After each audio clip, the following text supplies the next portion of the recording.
അങ്ങനെ ഞാൻ 10ാം ക്ലാസ് വരെ ഞാൻ പഠിച്ചു. 10ാം ക്ലാസ് കഴിഞ്ഞ് പിന്നെ എനിക്ക് പഠിക്കണോ വേണ്ടയോ എന്നുള്ള ഒരു ഇത് വന്നായിരുന്നു, പഠിക്കണോ വേണ്ടയോ എന്നുള്ളത്. അപ്പോൾ ഞാനൊരു കൊല്ലം അങ്ങ് ഡ്രോപ്പ് ചെയ്തു, പഠിച്ചില്ല. പിന്നെ അമ്മാവന് കേരളത്ത് നമ്മുടെ ചെങ്ങന്നൂർ സൈഡിൽ കോൺട്രാക്ടറായിരുന്നു. പുള്ളിയുടെ കൂടെ അങ്ങ് ഞാൻ അവിടുത്തെ ജോലികളൊക്കെ ചെയ്യാൻ വേണ്ടിയിട്ട് കയ്യാൾ പോലെ ഒരു കൊല്ലം പുള്ളിയുടെ കൂടെയൊക്കെ ഉണ്ടായിരുന്നു. ആ സമയത്താണ് എനിക്ക് കുറച്ചുകൂടെ ഈ ലാംഗ്വേജൊക്കെ ഇത് മലയാളം കുറച്ച് എനിക്ക് ഒരു ടച്ച് വരുന്നത്.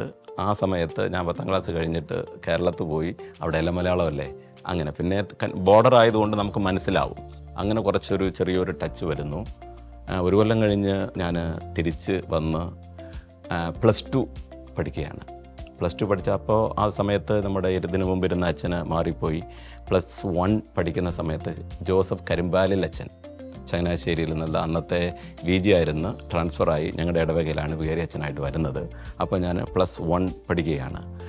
ആ സമയത്ത് എനിക്ക് നമ്മുടെ ഇടവകയോട് മാത്രമല്ല, അന്നത്തെ കന്യാകുമാരി മിഷൻ എന്ന് പറയുന്ന എല്ലാ ഇടവകളോടും നല്ല ബന്ധമുണ്ടായിരുന്നു. കാര്യം അന്ന് ഞാൻ 2 വർഷവും ഭക്ഷണത്തിന് മാത്രം വീട്ടിൽ പോവും, കിടക്കുന്നതും പള്ളിയിലാണ്. സോ പള്ളിയിലുള്ള എല്ലാ കാര്യങ്ങളും, ഒരു ഗസ്റ്റ് വന്നാലും ഞങ്ങളാണ് അവരെ സ്വീകരിക്കുന്നതും, ഭക്ഷണങ്ങളൊക്കെ ചിലപ്പോൾ ഒക്കെ ഉണ്ടാക്കി കൊടുക്കുന്നതും, കിടക്കാനുള്ള മുറിയെല്ലാം ശരിയാക്കി കൊടുക്കുന്നതും. പിന്നെ പടന്താലുമൂട് ആ ഇടവക ഈ കന്യാകുമാരി മിഷൻ്റെ ഒരു സെൻ്ററാണത്.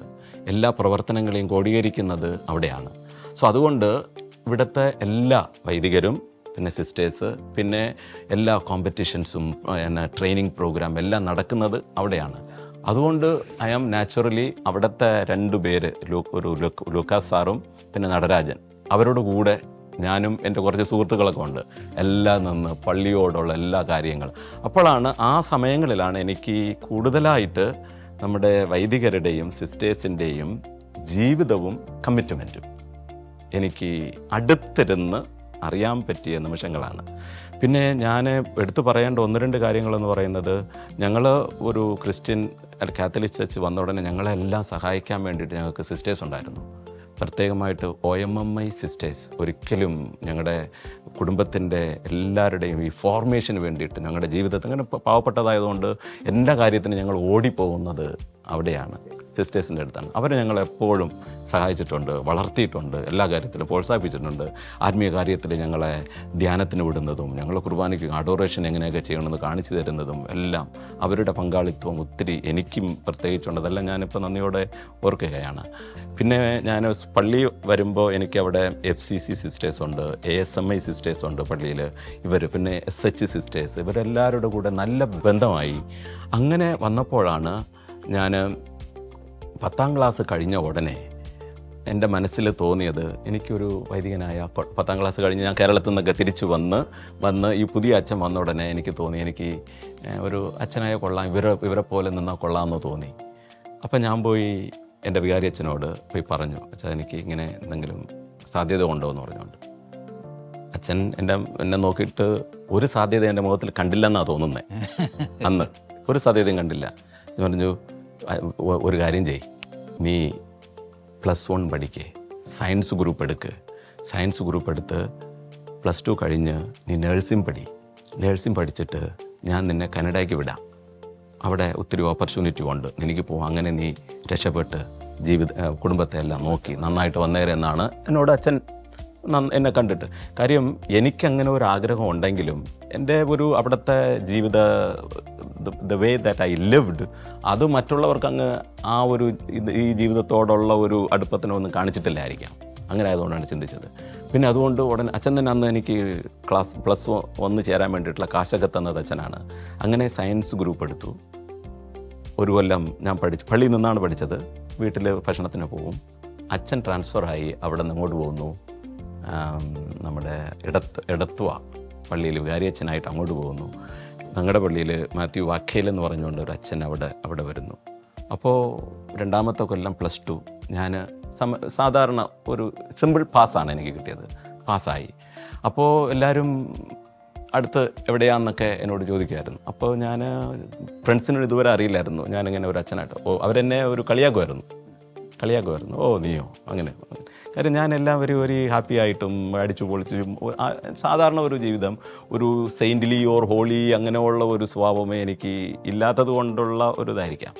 സോ ഇങ്ങനെ പറഞ്ഞ ഉടനെ എനിക്ക് മനസ്സിൽ വിഷമം തോന്നി. ആരും എന്നെ അങ്ങനെ പ്രോത്സാഹിപ്പിക്കുന്നില്ലല്ലോ.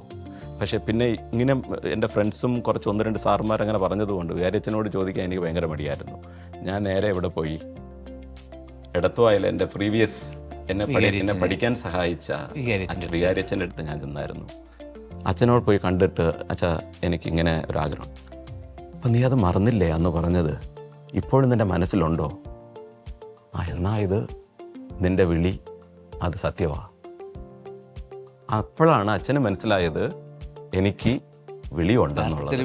സത്യത്തിൽ വിളിയുണ്ട്. അല്ലെങ്കിൽ വിളിയില്ലെങ്കിൽ ഇവന് +2 കഴിഞ്ഞ ഉടനെ ഞാൻ പറഞ്ഞതുപോലെ എവിടെയെങ്കിലും പോയിരിക്കും. പക്ഷേ ഇവൻ തിരിച്ചു വന്നു. അപ്പോൾ പറഞ്ഞുകൊണ്ട്, മോനെ ഒരു കാര്യം ചെയ്തേ, എങ്ങനെയാണെന്ന് എനിക്കറിഞ്ഞു അറിഞ്ഞുകൂടാ, അച്ഛനെവിടെ വിടുന്നോ ഞാനവിടെ പൊക്കോളാം, അങ്ങനെയുള്ള ഒരു വാക്കായിരുന്നു. അങ്ങനെ നോക്കിയപ്പോൾ അച്ഛൻ എന്നോട് പറഞ്ഞത്, നീ ഒരു സലീഷ്യനായിട്ട് ഡോൺ ബോസ്കോ സഭയ്ക്ക് പോകും. അപ്പം എനിക്ക് സലീഷ്യൻ ആര്, ഡോൺ ബോസ്കോ ആര്, എനിക്ക് നമ്മൾക്ക് വൈദികൻ എന്നുള്ളത് മാത്രം. അച്ഛൻ അതൊന്നും എനിക്കറിയില്ല, അച്ഛൻ എവിടെ വിടുന്നോ അവിടെ ഞാൻ പൊക്കോളാം. ഒരു കാര്യം ചെയ്തേ, നീ തിരിച്ചു പൊക്കോ, ഞാൻ 1-2 പേർക്ക് ലെറ്റർ എഴുതിയിട്ട് ഞാൻ നിന്നെ വിളിക്കാമെന്ന് പറഞ്ഞു. ഞാൻ തിരിച്ചു വന്നു. അച്ഛൻ കുറച്ച് പേർക്കൊക്കെ എഴുതിയിട്ടുണ്ട്. സലീഷ്യൻ പ്രോവിൻസസ്, ഗുവാഹട്ടിക്ക് എഴുതി, കൽക്കട്ടയ്ക്ക് എഴുതി, മദ്രാസിന് എഴുതി, ഇങ്ങനെയൊക്കെ എഴുതി. ആ സമയത്ത് ഈ ഒരു ഗുഡ് ന്യൂസും കൊണ്ട് ഞാൻ തിരിച്ചങ്ങോട്ട് വരുന്നു. എൻ്റെ ഇടവകയിൽ വന്ന് അച്ഛനോട് പറഞ്ഞു. അച്ഛന് സന്തോഷമാണ്. പക്ഷേ ഇങ്ങനെ ഞാൻ സലീഷ്യന് വേണ്ടിയിട്ട് മറ്റേ അച്ഛൻ ട്രൈ ചെയ്യുന്നു എന്ന് പറയുന്നത് വളരെ സന്തോഷമില്ല. അച്ഛൻ വിചാരിച്ചത് പിന്നെ എനിക്ക് മനസ്സിലായി, നമുക്ക് ഇടവക ഒരു രൂപതയിലോ ചങ്ങനാശ്ശേരിയിലോ എവിടെയെങ്കിലും വിട്ട് തിരിച്ചിവിടെ വരുന്നു, അങ്ങനെയുള്ള ഇതായിരിക്കാം അച്ഛൻ ചിന്തിച്ചത്. പിന്നെ ഒരു ലെറ്ററാണ് കിട്ടിയത്. കൽക്കട്ട പ്രോവിൻസിൽ നിന്നുള്ള ഒരു ലെറ്റർ കിട്ടി. ഒരു വൊക്കേഷൻ ക്യാമ്പ് വടുതലയിൽ നടക്കുന്നുണ്ട്, ഈ കൊച്ചിനെ അങ്ങോട്ട് വിട്ടേരെന്ന് പറഞ്ഞുകൊണ്ട്. അപ്പോൾ ഞാൻ വടുതലയ്ക്ക് പോകുന്നു. വൊക്കേഷൻ ക്യാമ്പ് അറ്റൻഡ് ചെയ്യാൻ. ഞാൻ മാത്രമാണ് തമിഴ്, എനിക്ക് മലയാളം സംസാരിക്കാൻ അറിയില്ല, ഇംഗ്ലീഷ് അറിയില്ല. ഞാനവിടെ സംസാരിച്ചതെല്ലാം തമിഴാണ് സംസാരിച്ചു. ഞങ്ങൾ 15 പേരുണ്ടായിരുന്നു. അതിൽ എനിക്ക് റിസൾട്ട് ഓൾറെഡി വന്നതുകൊണ്ട് എന്നെ 2 പേരെയാണ് അവരെടുത്തത്. അതിൽ നിന്ന് മറ്റുള്ളവർ പറഞ്ഞു നിങ്ങളുടെ റിസൾട്ട് വന്ന പിന്നെ വന്നാൽ മതി എന്ന് പറഞ്ഞുകൊണ്ട് ഞാൻ ഈ സന്തോഷ വാർത്ത എന്നെ അവർ സെലക്ട് ചെയ്തു, കൽക്കട്ട പ്രോവിൻസിന് വേണ്ടിയിട്ട് സെലക്ട് ചെയ്തു എന്ന സന്തോഷ വാർത്ത കൊണ്ട് ഞാൻ തിരിച്ചങ്ങോട്ട് വരുന്നു. എടത്തുവായ്ക്ക് ഈ അച്ഛൻ്റെ അടുത്ത്, എന്നെ വിട്ട അച്ഛൻ്റെ അടുത്ത് എടത്തുവായ്ക്ക് വരുന്നു. അവിടെ വരുമ്പോൾ അതാ നോക്കിക്കേ, അവിടെ ഗുവാഹട്ടിയിൽ നിന്ന് അവിടുത്തെ വൊക്കേഷൻ പ്രൊമോട്ടർ ഒരു ലെറ്ററിന് അയച്ചിട്ട് പയ്യനെ എത്രയും പെട്ടെന്ന് എനിക്ക് ഇങ്ങോട്ട് വിട്ടേരെ എന്ന് പറഞ്ഞുകൊണ്ട്, ഗുവാഹത്തിയിലേക്ക് വിട്ടേരെ പറഞ്ഞുകൊണ്ട്. അപ്പോൾ എന്നോട് പറഞ്ഞു, അച്ഛൻ പറഞ്ഞു, രാജേന്ദ്രൻ എനിക്ക് 2 സ്ഥലത്ത് നിന്നാണ് എനിക്ക് ഇപ്പോൾ സെലക്ഷൻ ആയിരിക്കുന്നത്, ഒന്ന് കൽക്കട്ട, ഒന്ന് ഗുവാഹട്ടി, എവിടെയാണ് പോകേണ്ടത്?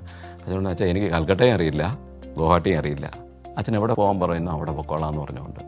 സോ അങ്ങനെ അച്ഛൻ പറഞ്ഞു, ഗുവാഹട്ടി കുറച്ചുകൂടെ ദൂരമുള്ള സ്ഥലമാണ്, അതൊരു മിഷൻ പ്രദേശമാണ്. പിന്നെ സലീഷ്യൻ സഭ എന്ന് പറയുന്ന ഇൻ്റർനാഷണൽ സഭയാണ്. അവിടെ പോകുമ്പോൾ നിനക്ക് ഒത്തിരി കാര്യങ്ങൾ അറിയാനും പഠിക്കാനും പറ്റും, നീ വളരും. ഇങ്ങനെ എന്നുള്ള വാക്ക് ഇപ്പോഴും ഞാൻ ഓർക്കുകയാണ്. ഇങ്ങനെ പറഞ്ഞാൽ ഒത്തിരി കാര്യങ്ങൾ നിനക്ക് പഠിക്കാൻ പറ്റും, അതുകൊണ്ട് നീ ഒരു കാര്യം ചെയ്യും, മിഷൻ പ്രദേശത്തിന് നീ പൊക്കോ എന്ന് പറഞ്ഞുകൊണ്ട് അച്ഛനൊരു ലെറ്റർ തരുന്നു. ഞങ്ങളൊരു ഡേറ്റ് കുറിക്കുന്നു. ഞാനിവിടെ നിന്ന് ഗുവാഹട്ടിയിലേക്ക് ഒരു തമിഴ് മാത്രം ഒരു ലാംഗ്വേജും വെച്ചും കൊണ്ട് ആ ട്രെയിനിൽ 3 ദിവസത്തെ യാത്ര ചെയ്ത് ഗുവാഹട്ടിയിൽ ഇറങ്ങുന്നു. അവിടെ പിന്നെ ഡോൺ ബോസ്കോയുടെ രാജ്യമല്ലേ, ഡോൺ ബോസ്കോ എന്ന് മാത്രം പറഞ്ഞാൽ മതി. ആ സൈക്കിൾ റിക്ഷക്കാരൻ കൊണ്ട് എന്നെ ഡോൺ ബോസ്കോയിൽ വിട്ടു. അങ്ങനെയാണ് എൻ്റെ ഒരു ക്രൈസ്തീയ ജീവിതവും പിന്നെ അത് കഴിഞ്ഞിട്ടുള്ള വഴി എങ്ങനെയാണ് എനിക്ക് സലീഷ്യൻ ലൈഫ് ഞാൻ ഇൻഫാക്റ്റ് ഞാൻ ചൂസ് ചെയ്തതല്ല, എനിക്കറിയില്ല. എന്നെ ഗൈഡ് ചെയ്ത ആ കരിമ്പാലിൽ അച്ഛൻ ഇത് എടുത്തോ, ഇവിടെ പോ, ഇത് ചെയ് എന്ന് പറഞ്ഞതിൻ്റെ ഒരു ഭാഗമായിട്ടാണ് ഞാനിവിടെ നിന്ന് അവിടെ പോയി ചേരുന്നത്. പിന്നെ ഞാൻ വിചാരിക്കുന്നു, ഒരിക്കലും ഞാൻ ദുഃഖിച്ചിട്ടില്ല. ഞാൻ വിചാരിച്ചു അതൊരു സന്തോഷമായിട്ടാണ്. ഇന്ന് മാത്രമല്ല, അത് അന്നും അങ്ങനെയായിരുന്നു. ഞാൻ വരേണ്ട സ്ഥലത്ത് ഞാൻ വന്നു. എനിക്കുള്ള ഗുണങ്ങളും എനിക്കുള്ള ആ ഒരു ബിഹേവിയർ, എൻ്റെ ക്യാരക്ടർ എല്ലാം ആ ഒരു സഭയോടും സഭയുടെ ആത്മീയത്തോടും ഒത്തു പോകുന്ന ഒന്നായിരുന്നു സലീഷ്യൻ സഭ.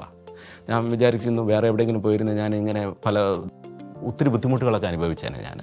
പക്ഷേ അവിടുത്തെ കാര്യം life is with young, so you B the young. So അങ്ങനെയൊക്കെ വരുമ്പോൾ ഒരു എങ്ങനെ നോക്കാൻ വേണ്ടിയിട്ട് എങ്ങനെയൊക്കെ പരിശീലിക്കണം, എന്നുള്ളതെല്ലാം പഠിപ്പിച്ചു തന്ന ഒരു സഭയാണ്.